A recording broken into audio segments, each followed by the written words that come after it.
In this presentation, we're going to record salaries expense in our practice problem. Now, we're not going to be running the payroll through this QuickBooks system. We do have a course on running payroll. If you'd like to go into that, that's basically a whole nother section in and of itself. But we're going to be entering the transaction related to salaries expense within QuickBooks Pro, QuickBooks Desktop.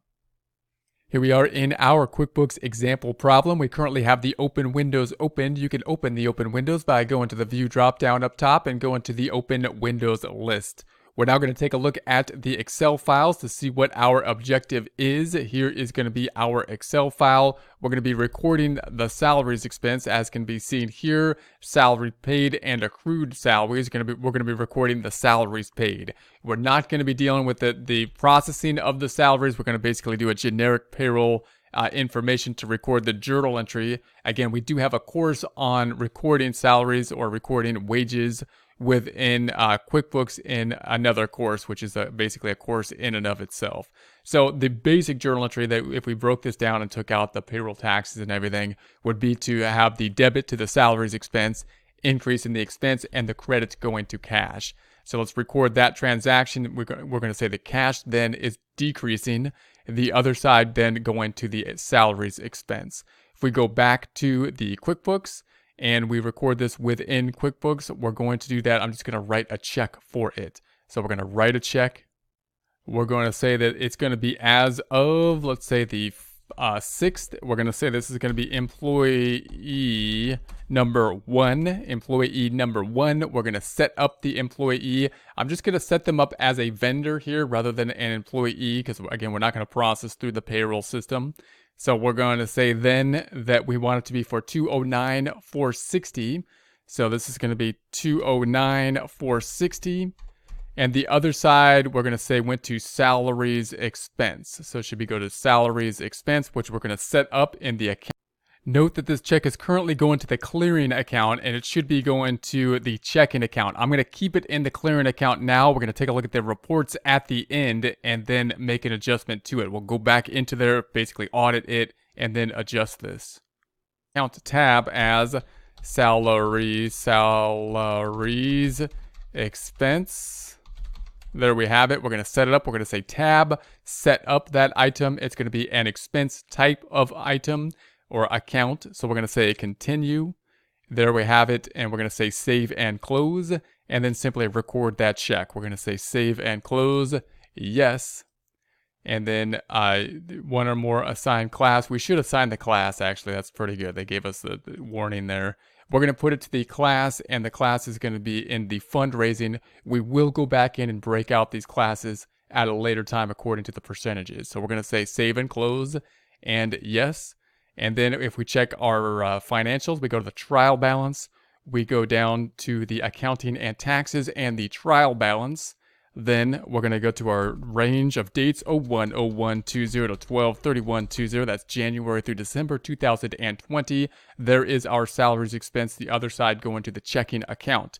If we look at our profit and loss by class, reports drop down, company and financial, profit and loss by class report. Then we can see the date of 01/01/20 to 12/31/20, January through December. We've got our salaries expense. It's going into the fundraise. And again, we'll break them out into more detail in the future. And that'll be nice and easy to do because all we have to do is basically double click on this, go into the activity, and then break them out as necessary. We'll see that in a future presentation. Going back to our Excel worksheet, now we're going to record a transaction related to the accrued salaries. So these are salaries that have not yet been paid. And so we're going to do a similar type of transaction here. We've got the salaries expense. I'm going to increase the expense. So I'm going to say F2 plus F2. Expense would go up. The other side going into the accrued amount. So we got the accrued salaries. That would be a liability that we owe in Q10. Within Q10, I'm going to say equals, and that's going to be the 16.8. So there we have that increasing in the credit direction and the salaries in the debit direction.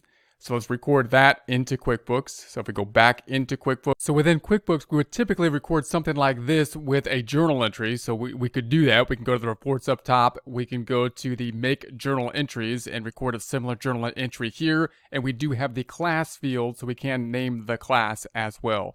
However, if you don't like the journal entries, if you don't want to do the debit and credit thing, it is possible to use a form to do this, and it's kind of good practice to be able to do that as well, because sometimes we're going to need the job field, which will be in the form, as we've seen before in the create sales item forms. It could also help us with some of the reportings from time to time, and therefore, and sometimes we have to use these forms in such a way, therefore, that might be a little bit different than their nature, such as making a check with a zero balance in it, as we'll do now. So let's try to enter this transaction with a check, even though the checking account is not going to be affected.